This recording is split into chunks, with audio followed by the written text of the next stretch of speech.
સર્વે વૈષ્ણવોને જય શ્રી કૃષ્ણ। આજે આપણે શ્રી પ્રભુને ઉત્સવ પર ભોગ ધરવામાં આવતી સખડી વિભાગની સામગ્રી વડી ભાત સિદ્ધ કરીશું। તેના માટે 1 કપ બાસમતી ચોખાને 3 વખત જલથી ખાસા કરી 30 મિનિટ માટે પલાળી રાખ્યા હતા, જેથી તેને ઓસાવામાં સમય ઓછો લાગે। હવે તેમાંથી બધું જ જલ નિતારી લઈશું। કડાઈમાં મેં 3 કપ અથવા તો 750 ml જલ ગરમ કરીને રાખ્યું છે।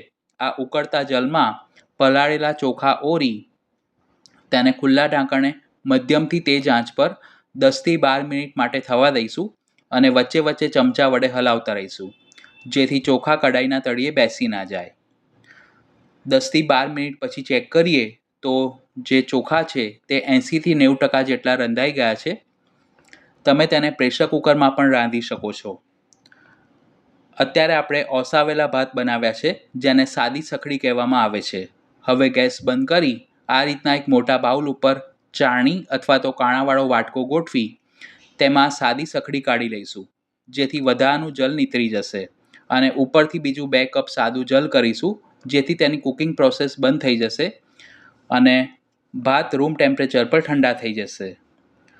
હવે વઘાર કરવા માટે કડાઈમાં 1 ટેબલ સ્પૂન ઘી ગરમ કરી તેમાં અડધી ચમચી રાઈ, અડધી ચમચી જીરું અને 5 થી 7 જેટલા મીઠા લીમડાના પાન કરીશું। રાઈ જીરું ઘીમાં સરખું ફૂટે પછી તેમાં 5 ચમચી જેટલી હિંગ કરીશું। બધી જ સામગ્રીના માપ મેં વિડીયોની સ્ક્રીન ઉપર અને ડિસ્ક્રિપ્શન બોક્સમાં આપ્યા છે।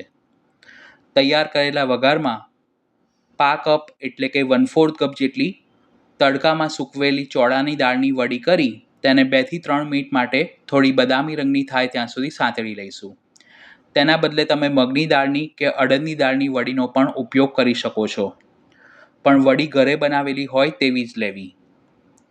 ચોળાની દાળની અને મગની દાળની વડી ઘરે કેવી રીતે બનાવી શકાય તેની વિડીયોની લિંક ડિસ્ક્રિપ્શન બોક્સમાં આપી છે। હવે તેમાં 1 વાટકી અથવા તો વડી ડૂબે તેટલું જલ અને વડીના ભાગનું 5 ચમચી જેટલું મીઠું કરી કડાઈ ઉપર લીડ ઢાંકીને વડી સરખી સોફ્ટ થાય ત્યાં સુધી 7 થી 8 મિનિટ માટે થવા દઈશું।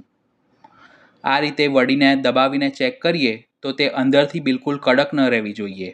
આ સ્ટેજ ઉપર તેમાં તીખાશ માટે 1 ચમચી મરી પાવડર એટલે કે શામ તીખાનો ભૂકો અને અડધી ચમચી લવિંગનો પાવડર કરીશું। તેની સાથે અડધી ચમચી હળદર અને સખડી એટલે કે ભાતના ભાગનું 1 ચમચી જેટલું મીઠું કરી બધું જ સરખું મિક્સ કરી લઈશું। પ્રાચીન રીત પ્રમાણે શ્રી પ્રભુની ભોગ સામગ્રીમાં તીખાશ માટે લીલા મરચાં કે લાલ મરચાંનો ઉપયોગ કરવામાં નથી આવતો।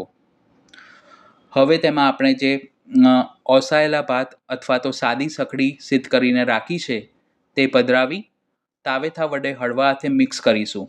આમ કરવાથી જે મસાલા અને વઘાર છે તે બધો જ ભાતમાં સરખી રીતે ભળી જશે।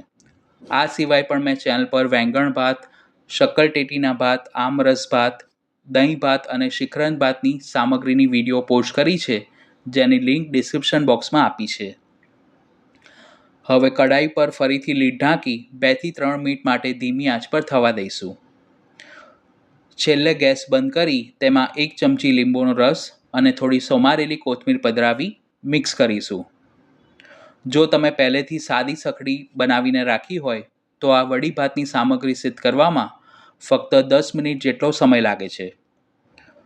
તો ઉત્સવ પર શ્રી પ્રભુને ભોગ ધરી શકાય તેવી સખડી વિભાગની સામગ્રી વડી ભાત બનીને તૈયાર છે।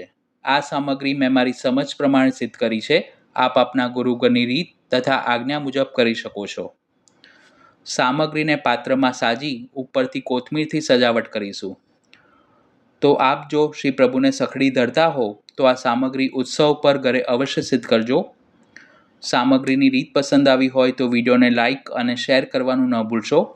ચેનલને સબસ્ક્રાઈબ કરી બાજુમાં આપેલા બેલ આઇકોન પર ક્લિક કરજો। ફરી મળીશું એક ઉપયોગી રેસિપી સાથે। ધન્યવાદ।